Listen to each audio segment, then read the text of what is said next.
Bam. This is Tim Furnish, and you're watching the Break It Down Show. We talk a lot about Russia and Ukraine around here because, well, one, look, I've got a lot of combat experience, you know that, but it's the little things that we don't know about and the big brains that can't ever understand, like the people, the things that often determine success and failure. And when you miss out on things because you put an American mindset, recently we had Dr. Richard Epstein from the Hoover Institution, pretty smart dude. We were talking about the failure of the Ivy League, the other people from Stanford who can't be wrong for long enough to learn how complex these environments are.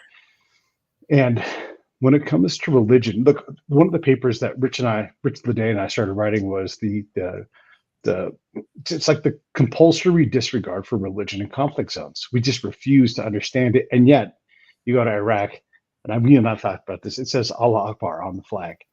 You go to Afghanistan, the word Islamic is in the title of that government at that time. And so I wanted to bring you on as someone who understands Islam and as someone who understands Orthodox religion and has worked in the chaplain field as well, to try to help us understand the importance of religion when you go out into a conflict zone and what it means. Because if you can't get that, your policy is going to be unrooted. We're not talking about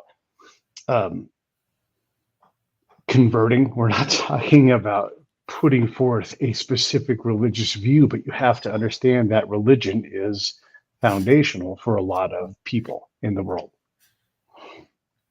Yeah, it's a secular bias, Pete. Here's the best example I know of from my second favorite Western of all time, Jeremiah Johnson. Okay. By the way, Rio Bravo is number one.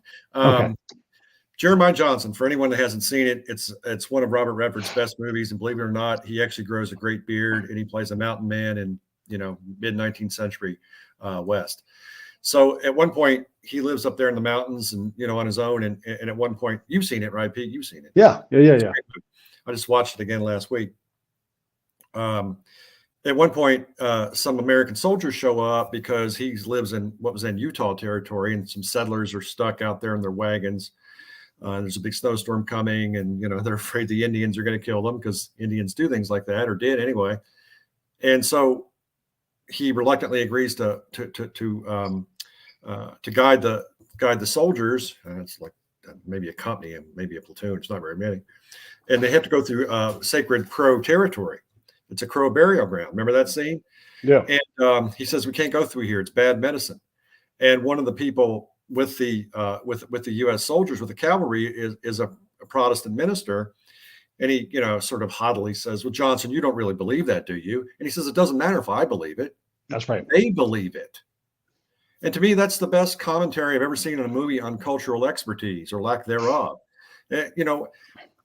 Pete, we've all run into these people. I was telling you a story not long ago about the State Department guy I had a little run-in with a few years ago at a three-letter agency soiree up in the D.C. area, who told me that you didn't need to read the Quran to understand, what's going on in Islam. And I said, well, there's your problem right there.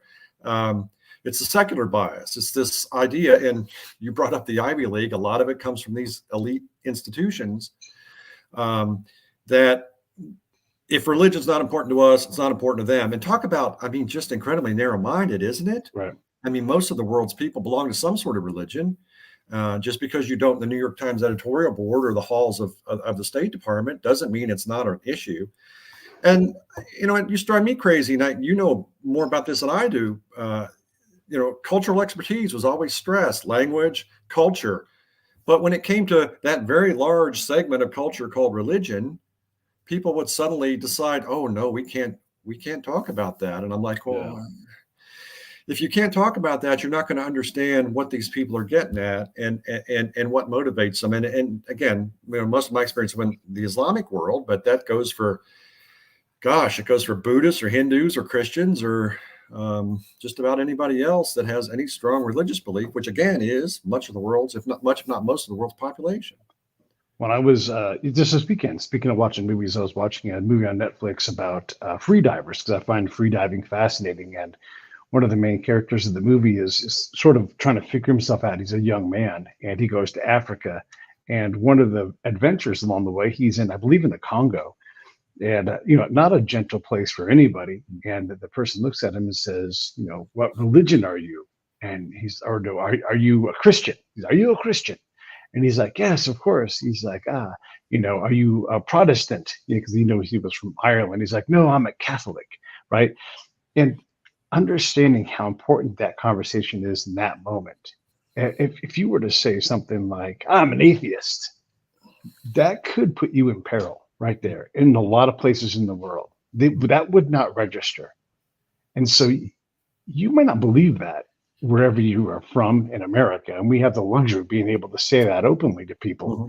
But in a lot of the world, that would literally like change the dynamic of that conversation. Maybe you'd be fine. Probably you'd be fine. No one's going to necessarily kill you for that, but it changes the nature of what you're doing. And you've just created a problem that is based upon your disregarding religion. And I'm not saying you have to lie to someone, but there is a problem there, whether you want to accept it or not, just like Jeremiah Johnson said. Right. Yeah, it doesn't matter if I believe it. They do. That's the point. Right. Yeah. So when you look at these things, and we have a separation of church and state, but do they in Ukraine? Do they in Russia? And these are neighbor states, right? Right. Is there a separation there between whatever version of Orthodoxy they celebrate in this town, that town, that town? Are they Russian here? And what version of it? I mean, you have to be really smart to have a good answer for that, to know what that looks like. Right. And the answer is no, they have national churches. And, people forget about Orthodoxy. It's the world's third largest branch of Christianity behind Catholicism and Protestantism. But I point out that whereas the Catholic Church is pretty much unitary under the Bishop of Rome, the Pope, and the Protestants are on the opposite side of the spectrum with, 20 or 30,000 denominations, depending on who's counting. Orthodox are sort of in between. And again, remember, the Orthodox are much more similar to the Catholic. And of course, the Orthodox view is the Catholic split from them in 1054. The Catholic view is the Orthodox split. But the church is split. A lot of it was cultural. A lot of it had to do with the fact that the Eastern churches were where there was an intact Roman Empire until 1453, right? The Byzantine Empire lasted till the Turks took it down. Whereas at the West, the empire collapsed, and then the church stepped in, filled that power vacuum. So a lot of it, so the Orthodox churches are sort of in between the Protestant and Catholic. They've got actually 15 major jurisdictions. The largest Orthodox countries are Russia, in order: Russia, Ethiopia, believe it or not, and Ukraine. Those are the three largest. I think the next is Romania and Greece, probably. Mm-hmm. But Russia is by far the largest Orthodox country. The Ukraine, and again, this gets into, it's almost impossible to separate religion and politics when you get to these Orthodox jurisdictions. The Ukraine and Russia were not separate countries until in recent centuries, right? In fact, the first Russian state was actually in Kiev, whereas they keep saying on TV, Kyiv. It looks like Kiev to me, whatever. But the first Russian state was actually in Kiev. It wasn't in Moscow or anywhere else. And although, there are now linguistic and to some degree ethnic differences between Ukrainians and Russians, they're still very, very similar. And, as I think you were getting at a moment ago, Eastern Ukraine is heavily Russian speaking. 60 to 70% of the Eastern provinces are ethnically Russian speaking, which again does not excuse what Putin's doing. Don't misunderstand me. But one of the things that maybe we talk about a little bit, which is clearly very related to this, is what's Putin in the Russian perspective on this? Because again, like you're talking about, quite correctly, we were just saying about not understanding religion. Another thing that Americans are very loath to do is to understand another country's and another ruler's geopolitical predicament. But I'm getting off track, getting ahead of myself. There was I have to look at this because it's one of those things I can't keep straight. The Orthodox Church in Ukraine was the Ukrainian Orthodox Church. All right, it goes back to the early Middle Ages, and it was at some point, I believe in the 17th century, the Ukrainian Orthodox Church came under the jurisdiction of of Moscow, under the jurisdiction of the Patriarch of Moscow. The Orthodox have patriarchs and archbishops. Patriarchs are the highest ranking folks. On paper, the highest ranking Orthodox bishop or patriarch is the Archbishop of Constantinople. They still call it Constantinople. I go to an American Carpatho-Russian Orthodox church, and every in the liturgy multiple times we pray for the Archbishop of Constantinople.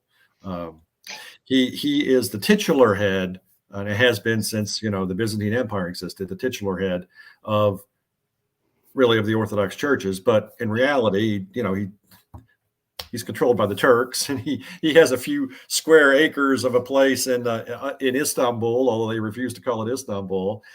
So he sort of gets pride of place, but he doesn't have a whole lot of effective power in most cases. And besides, it's not like the Pope anyway. In Orthodoxy, as I said, really the idea it's very synodical. So if there's decisions made, all of the patriarchs and bishops are supposed to meet together and vote on it. So that basically be the top 15.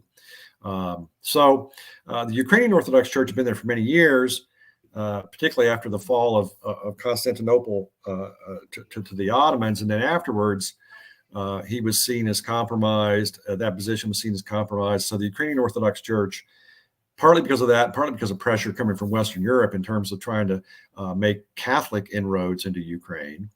The Orthodox Church, the Ukrainian Orthodox Church, came under the effective influence control of the Russian Orthodox Church and the Patriarch of Moscow. And of course, this accorded with a lot of politically what was going on, because remember, Ukraine wasn't a separate country for many years. And then in modern times, we had everything that happened. The Soviet Union collapsed, and where Ukraine was simply a province in, the second largest province next to Russia in the Soviet Union. But it was simply a province of the Soviet Union, basically, or oblast, whatever the Russian term was they used for those. And in fact, a lot of people don't realize this. Crimea was actually part of Russia. Crimea was not made administratively in the Soviet Union part of Ukraine until under Khrushchev.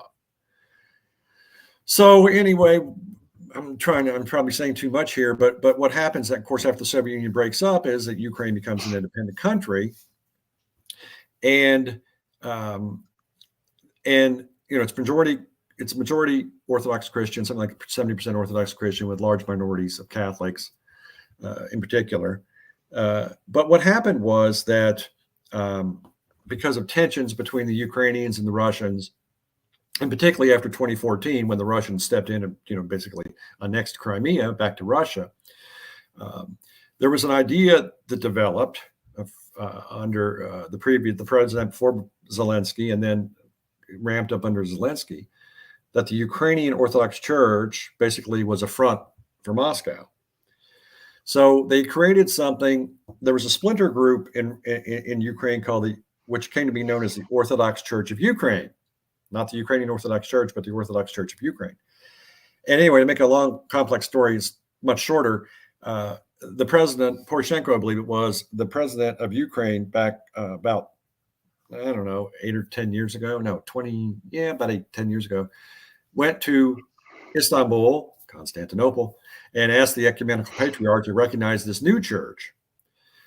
So, and again, this is totally against the rubrics in Orthodoxy, where the bishops have to do this. The patriarchs have to vote on this. So this is kind of going back to the past with the sort of thing that medieval rulers would do. Anyway, so now you have basically two churches. I'm not sure, you can't really get good information on how many people belong to which church. But again, what's Ukraine's population? 80 million or so, I think. Something like that, yeah. Yeah, and again, 70% are Orthodox, so it's very large, which of course is very interesting. And of course, this is all complicated in the minds of many people by the fact that the president happens to be Jewish. So, Zelensky happens to be Jewish, so that complicates things for a lot of people. There's some people that think that he can't be fair to Orthodox churches. But basically what's happened is that the original Orthodox Church, the Ukrainian Orthodox Church, has more or less been outlawed because it's seen, again, as a front for the Russians. And the Orthodox Church of Ukraine is now being pushed and being presented as sort of patriotic, as the patriotic Ukrainian church, opposed to the Russianophile church.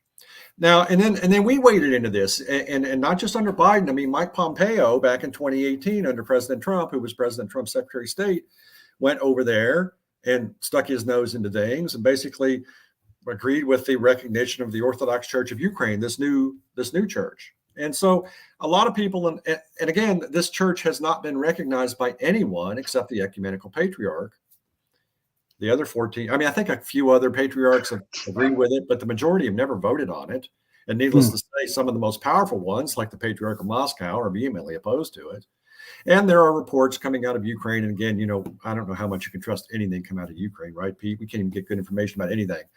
But there are reports coming out through various places that and Tucker Carlson, I remember when he was still on Fox, touched on some of this, that Orthodox, that UOC churches have been closed, some of the priests have been arrested, some of the monasteries have been shut down. So, but again, here we go with this thing.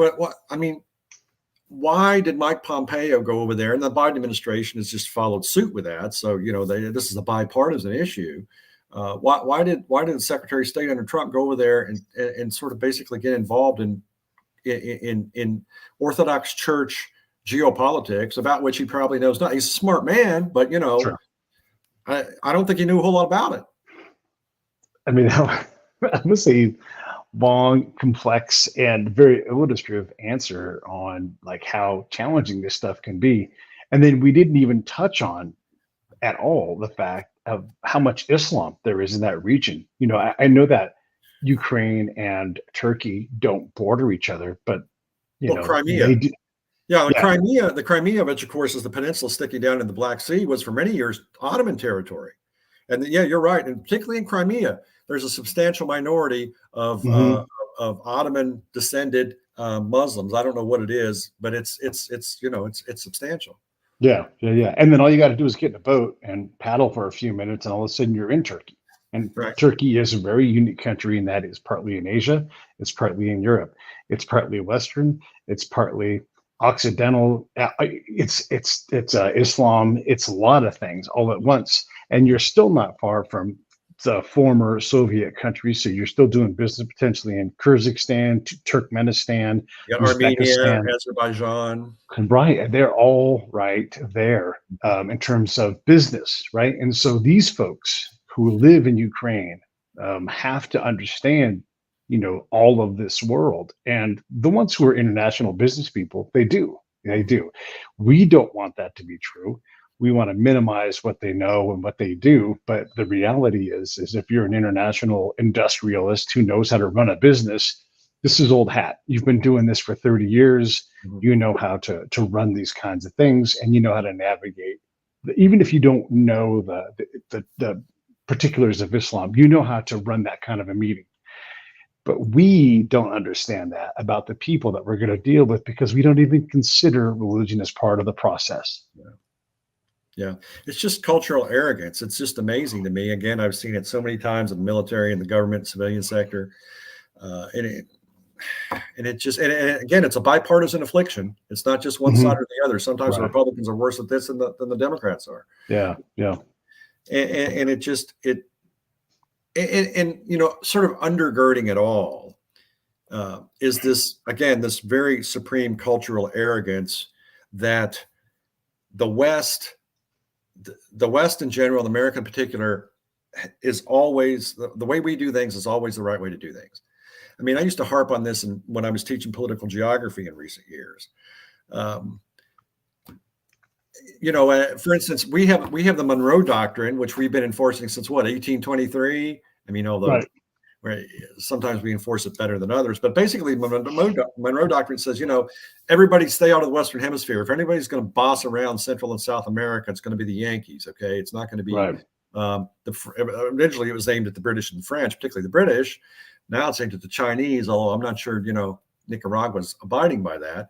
But on the other hand, we refuse to grant that the Russians have any point in saying, you guys have been you guys promised Boris Yeltsin back, in his sober, cogent moments, that you wouldn't expand NATO starting in 1991 after the Soviet Union collapse, you wouldn't expand NATO right up to the borders of the Soviet Union, particularly Ukraine.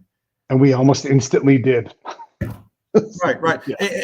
And we refuse to. I mean, Putin, as I say, maybe a swaggering, overbearing, tin-bladed dictator with delusions of godhood, if I may steal that line that the Klingons once used to describe James T. Kirk. But he's not stupid. And Russians. How many times have Russians been invaded from Europe? A lot. How many times have the Russians invaded Europe? They've never invaded Europe unless somebody invaded them first. Napoleon, Hitler, and before that, the Swedes. Yeah, the Swedes were military power. People forget about this, but yeah, there was a brief shining moment of Swedish military power.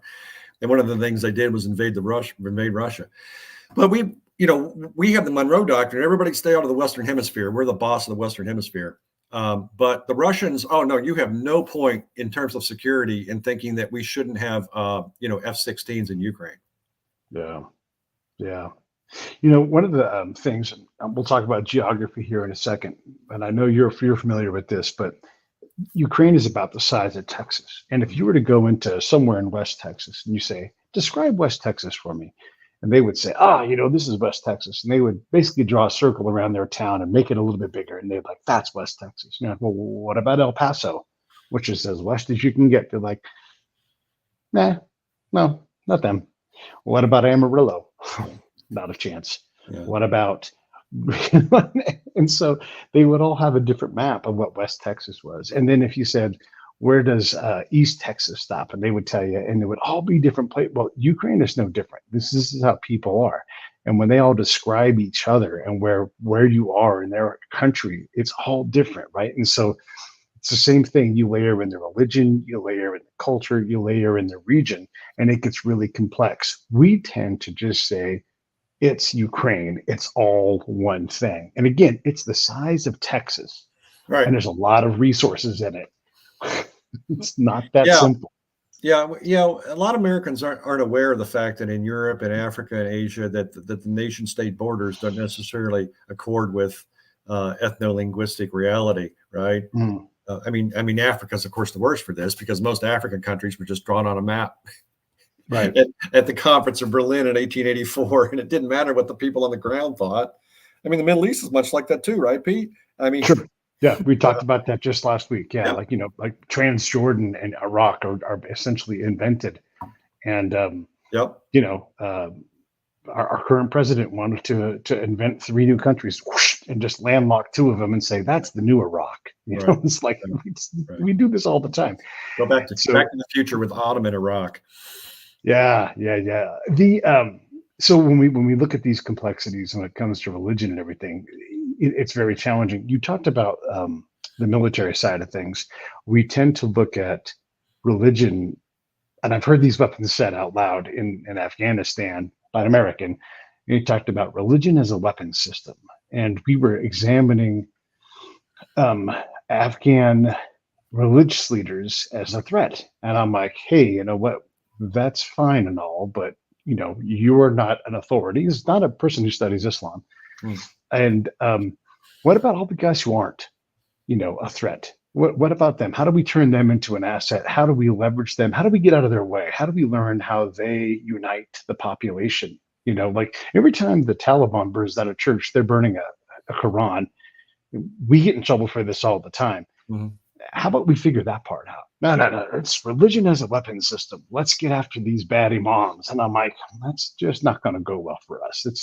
We take this tack all the time because we don't have the savvy to understand, how the religious system works. And we're going to repeat that lesson when we go to Ukraine because we're not going to bother to understand it, except for to say that Russian Orthodox is bad, and we want to push that out no matter what anybody believes around here. Right. Although there is no practical worship theological difference between the Ukrainian Orthodox Church and the Orthodox Church of Ukraine. It's just who they're politically aligned with. I mean, if you went to divine liturgy at either one, I don't think you could tell the difference. Mm-hmm. So yeah, and how would we tell the difference anyhow? Like if someone was from the Russian Orthodox Church and was the best religious leader in the region who united the people, we'd shove that guy out. And if you had a Ukrainian Orthodox person who was as corrupt as all get out, but knew how to talk to the Americans, aces. Right. Which means theology doesn't matter in this case. Um, yeah, on some level, it's the same phenomenon as we get, with Islam, which you and I have talked about a lot over the years, which is that we simply don't understand it. Or you will sometimes get people that are willing to say, okay, it's religion, it needs to be considered, but then they just don't understand it because, again, and I've harped on this. You've heard me say this 1,000 times, Pete, in my writings and say it in sayings.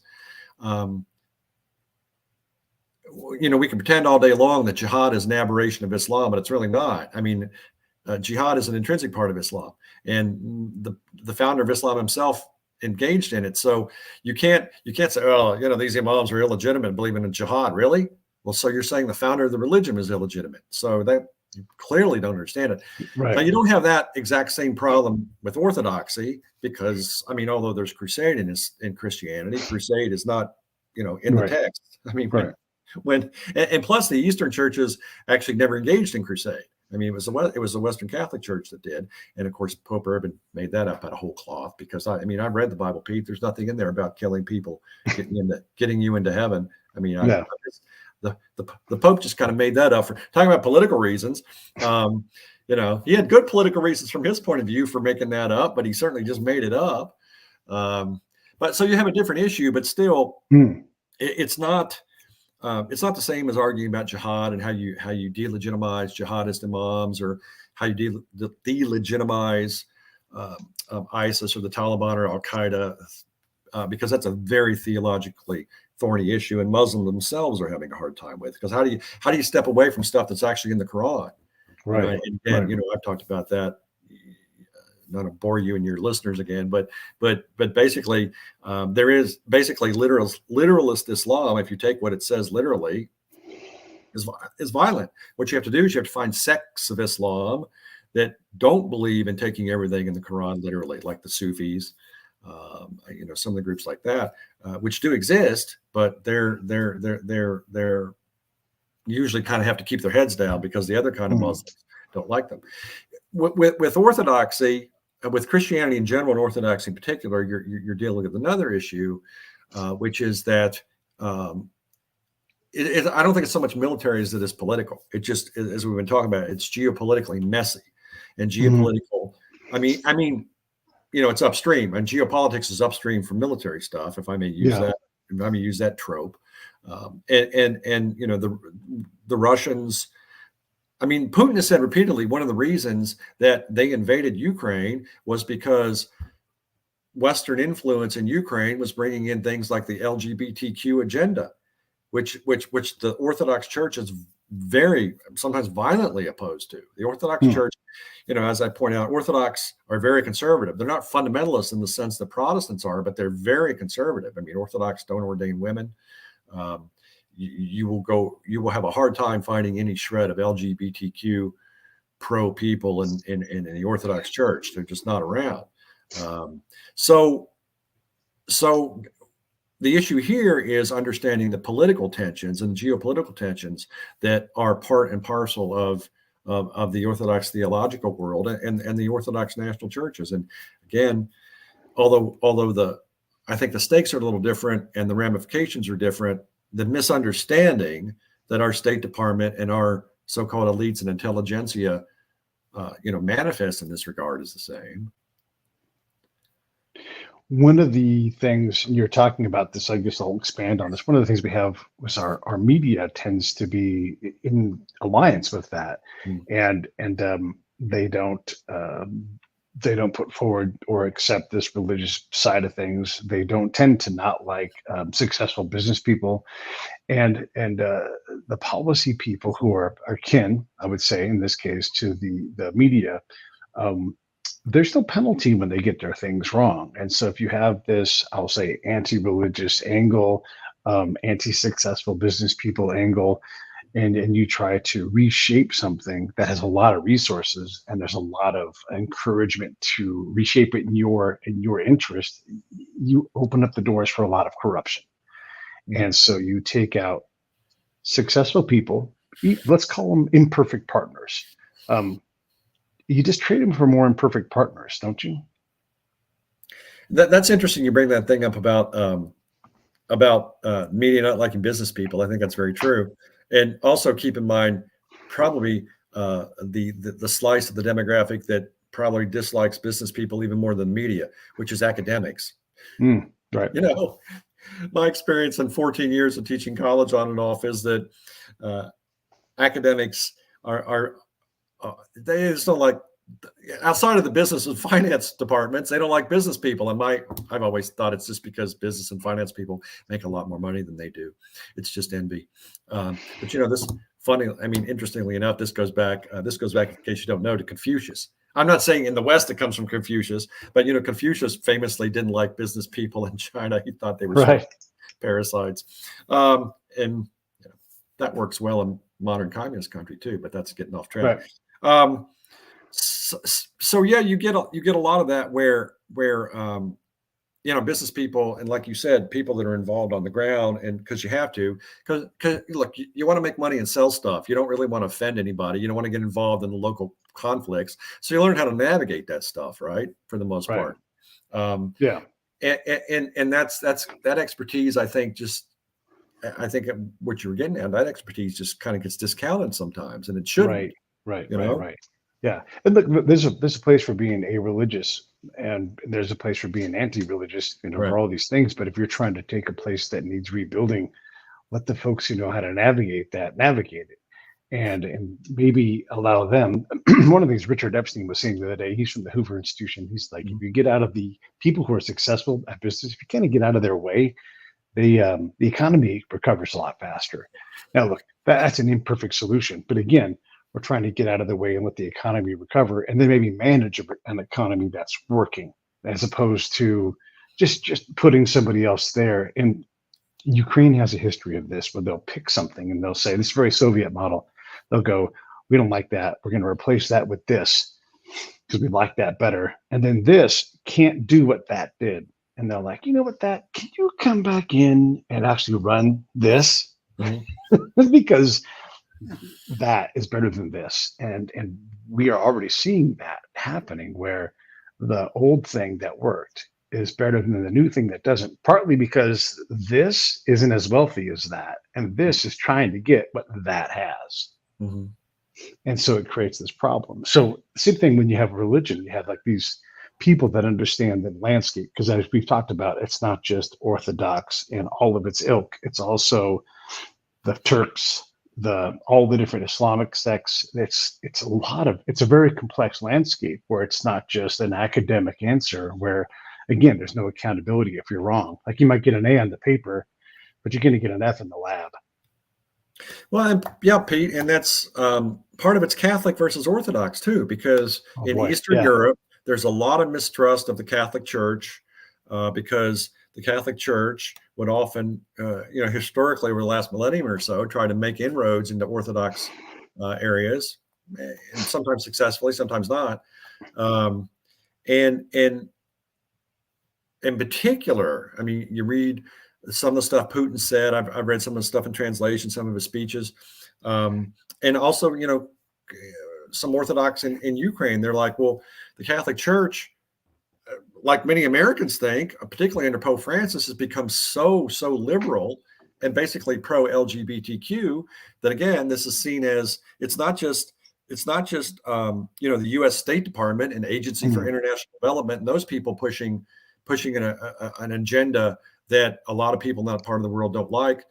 It's the Catholic Church pushing an agenda that a lot of people in the world don't like. And let me say, by the way, too, Pete, and again, this is something I used to tell political geography class. This is not just a matter, keep in mind, again, this goes to that whole thing about cultural arrogance and hubris. So like I would say to my students, okay, now we are always extolling the virtues of diversity and people being able to make up their own minds and cultural sensitivity, right? So how culturally sensitive was it that the United States was putting the LGBTQ flag on the American embassy in Kabul? How culturally sensitive was that? Okay, I mean, we think that is something, at least our government does, but even religious people like me, Gay people do whatever they want. That's up to them. That's Yeah. between them and God. I have no right to Yeah. tell them what to do. Okay.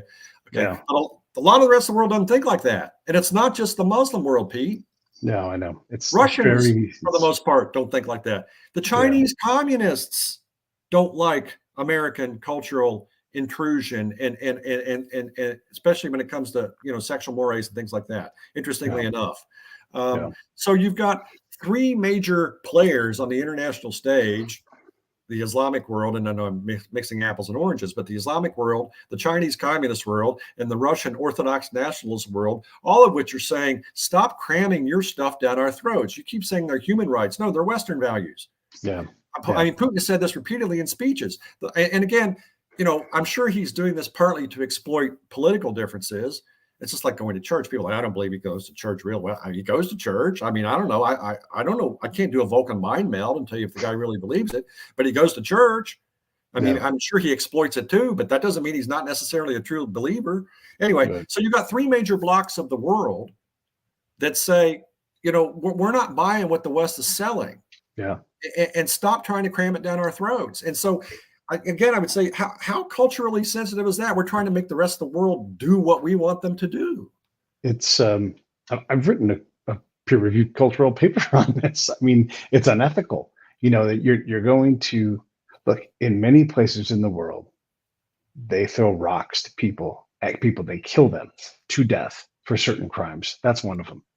And so you can't tell me, and that's legal, right? So now you go to the illegal part where they do that kind of thing. You can't tell me you're not doing harm to the people who work for you, to the people who are outside who work for you, you know, with you, for you only. Yeah, it's very reckless. It's very reckless. I mean, we did a paper. Yeah. I need to see that paper. You need to send that to me offline. I need to see that. Yeah. You know, I'm not a total cultural relativist. I'm not saying, okay, you know, if they start rounding up, if they start rounding up all the people to one group and put them in ovens, we shouldn't do anything. I'm not saying that, but I'm saying that quite short of that, our sort of cultural blindness, and by our, I don't mind, or yours, I mean, you know, the organs of our country, which despite, and this, you know, again, I guess it's a bipartisan affliction too, but it's mainly the ideas that our government is mainly espousing these days tend to be on the left. And you know, those ideas, again, we are just trying to force, we're just assuming that everyone feels the same way about, again, LGBTQ as we do, and not everyone does.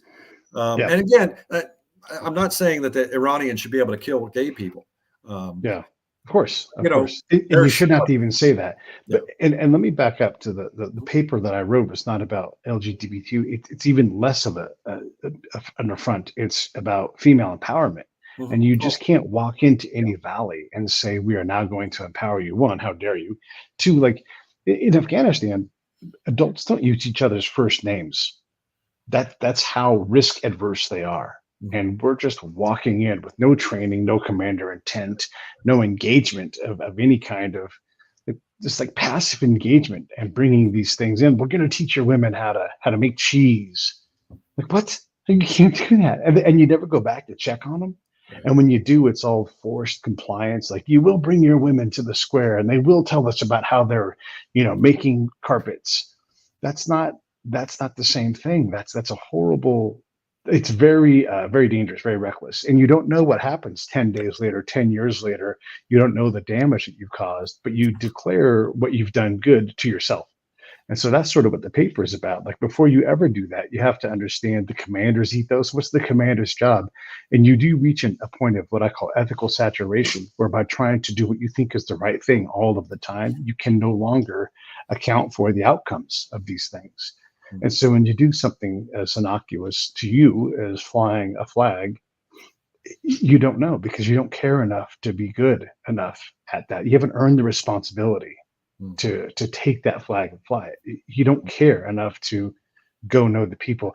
You don't care enough to work out in the street to understand what it means to be Tim and Pete, who are going to go out and work that area and go, please don't do that to us. Please don't put our job is hard enough. Now you've just created this environment where our job is now this much harder to do the thing that we're actually here to do. That's what that And I think, paper is Pete, about. don't you think a lot of that too often is it's not really intended for the people in Kabul. It's intended for the nightly news back in the States, right? Oh, Yeah, look, yeah, yeah, yeah. look how Yeah. virtuous we are, you know? Right. Look, Right. So let's bring it back to Ukraine.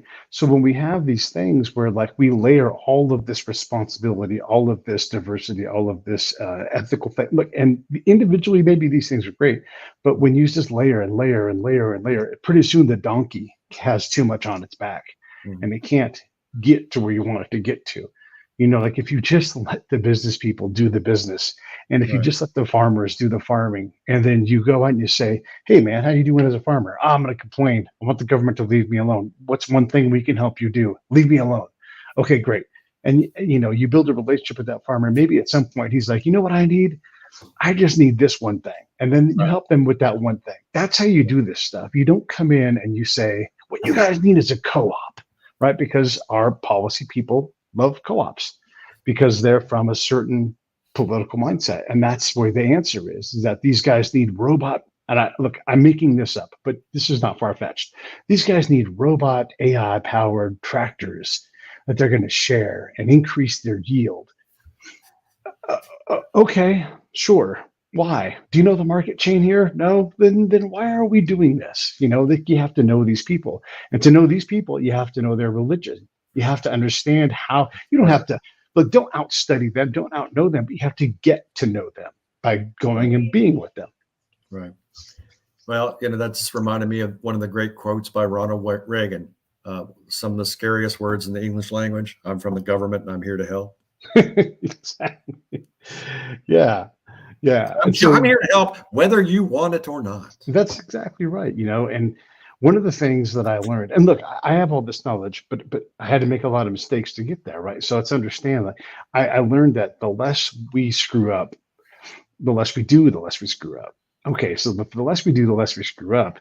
We must bring a lot of bad energy when we get there. So let's not even be there first. Let's go less and let's just send less people and let's just see what is actually going on.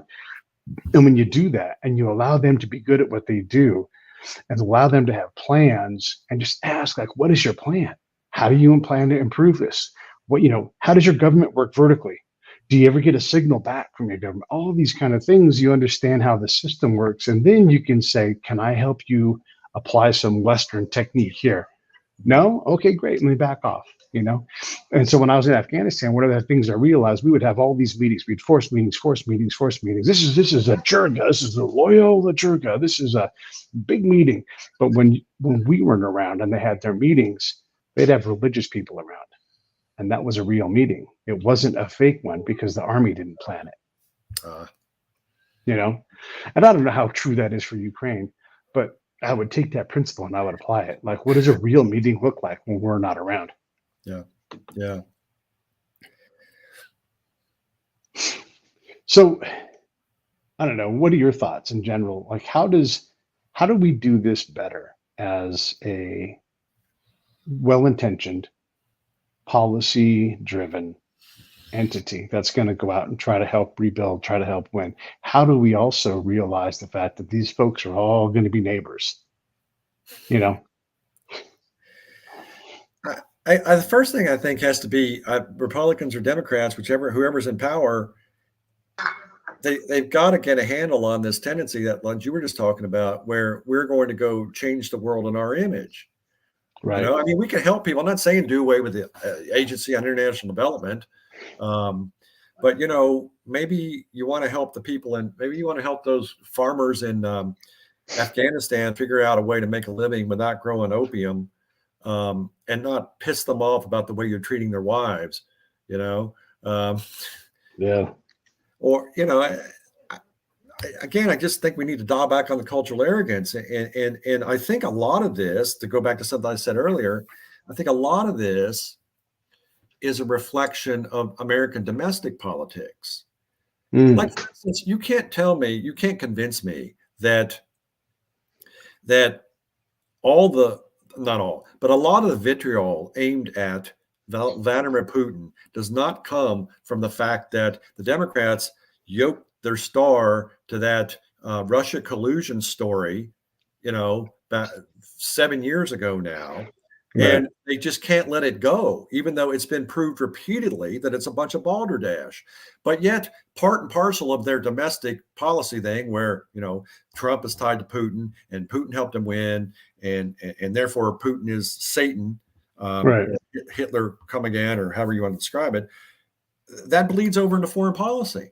Because it's like again, it's this arrogance that American domestic politics runs the world. I'm like, no, the rest of the world, like you were just saying, Pete, sometimes just wants to be left alone. Yeah. All right. Well, let me ask this then. I mean, if we say that this is a just war because Russia jumps in, at what point do we say, we're here to contribute, but it looks like Europe, getting off of Russian, Russian energy, and it looks like Europe is starting to provide F-16s. Why don't we gracefully take 2 steps back? You let us know when you need some of our help.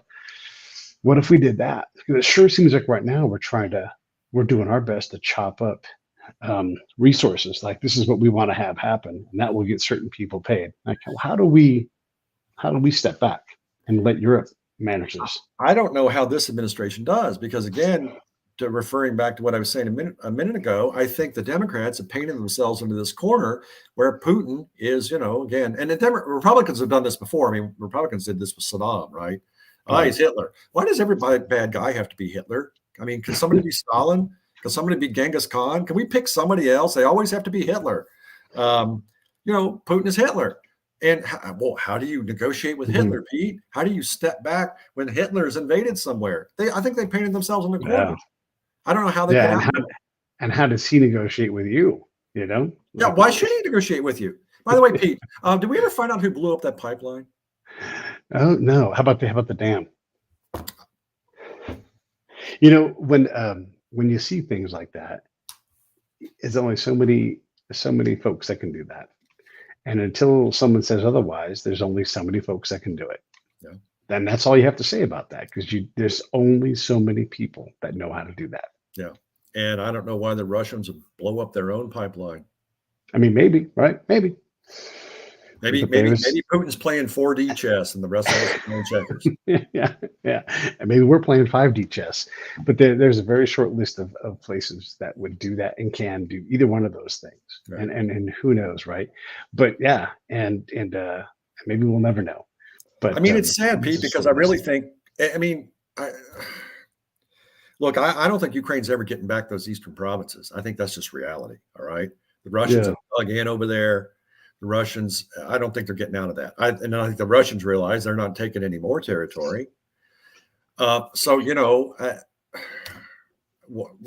would make sense? And what's the bloodshed? I don't know. I've seen anywhere between 5,000 and 500,000 people dead. It's like nobody knows. God, Pete, I don't know, but I mean, I grew up watching those Walter Cronkite talking about, reports of the daily death toll in Vietnam. Yeah. Yeah. But it's like, why is it that no one can report accurately on what's going on in Ukraine? I don't understand that. And we're supposed to trust one side over the other. I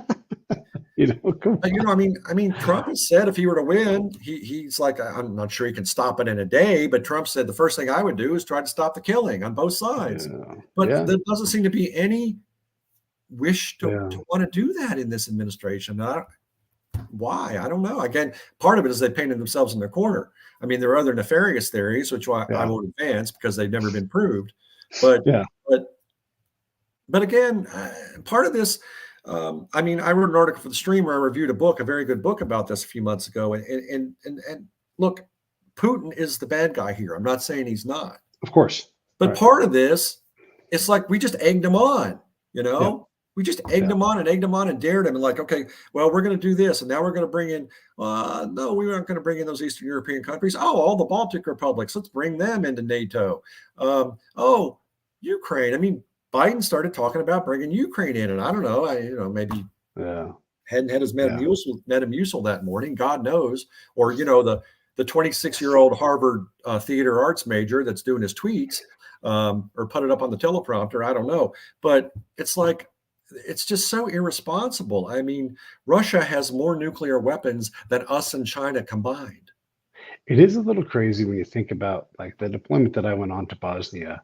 The Russians are part of that, and NATO. Well, together. yeah, I re You know, that's right. Yeah.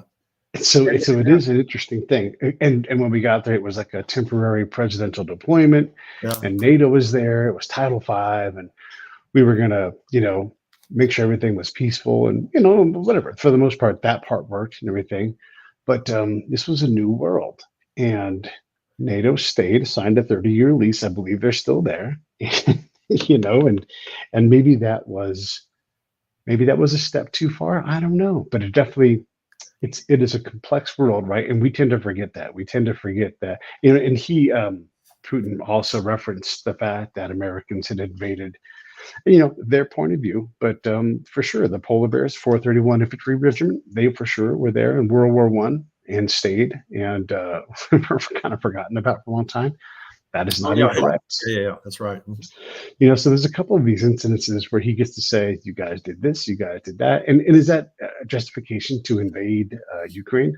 No, but because that time kind of passed 100 years ago. But he is not wrong, and we forget about these things. Just like when Iran has their legitimate beef with us, and you look at Iran and how they've been surrounded over the years, and Russia doesn't want that, and so there are the things to answer for. But yeah, I don't You know know, what we do about it. speaking of those two, Pete, that's another thing that just the cultural arrogance just gets so annoying on our part. And just in case anyone thinks I'm Noam Chomsky or some loon like that. I mean, hey, I'm a U.S. Army veteran. I'm a patriotic guy. Yeah, But I'm like, some of the stuff my government does, I'm like, oh my God, it's just, yeah, um, yeah, yeah. sorry, I just lost my train of thought, which is bad. I need more coffee this time of day. Well, it's that damn Noam Chomsky.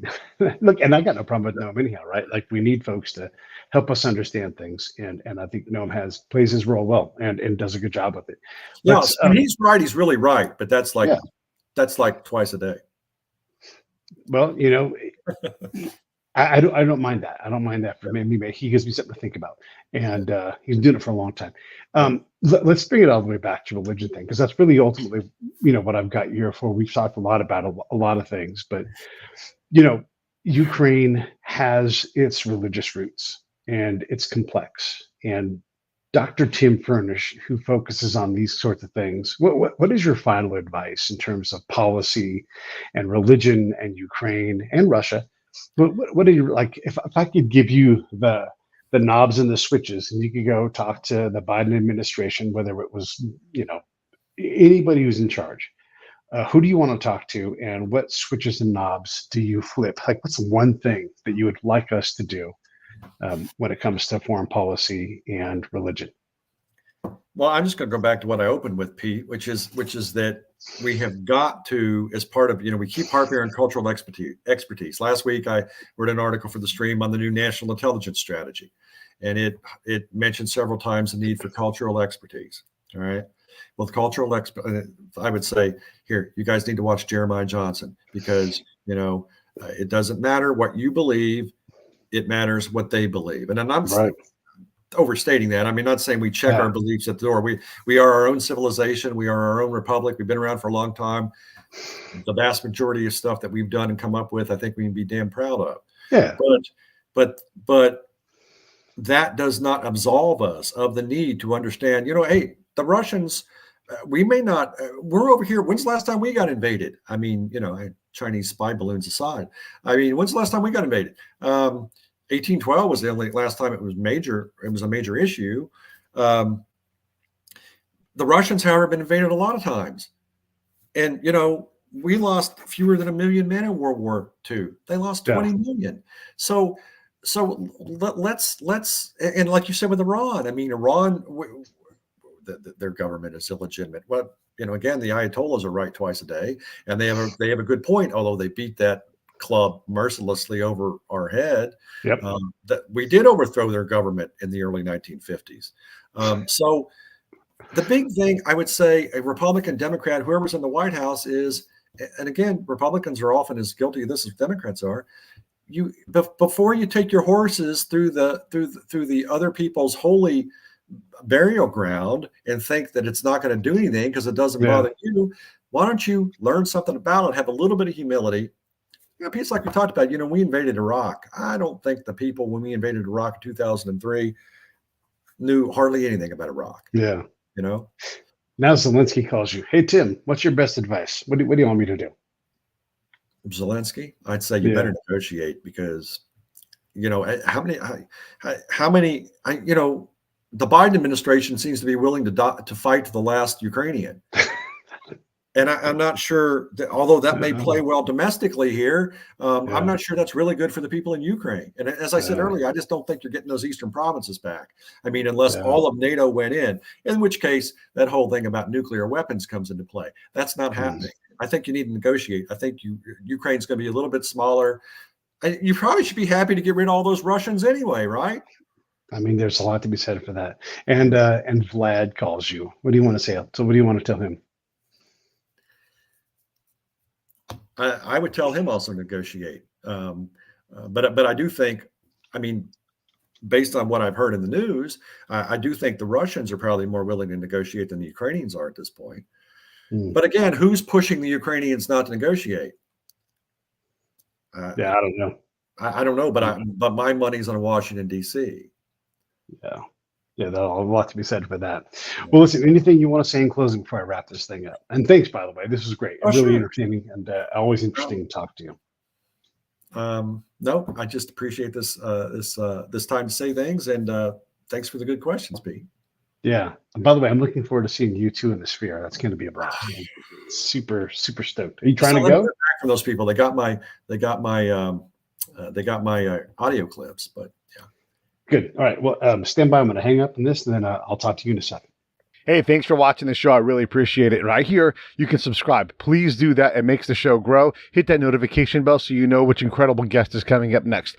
Down below is the PayPal link. You can put a small subscription in. That is an enormous help. All that money goes right back into the show. And then right up over here are the next episodes you should listen to, curated by yours truly. Thank you so much.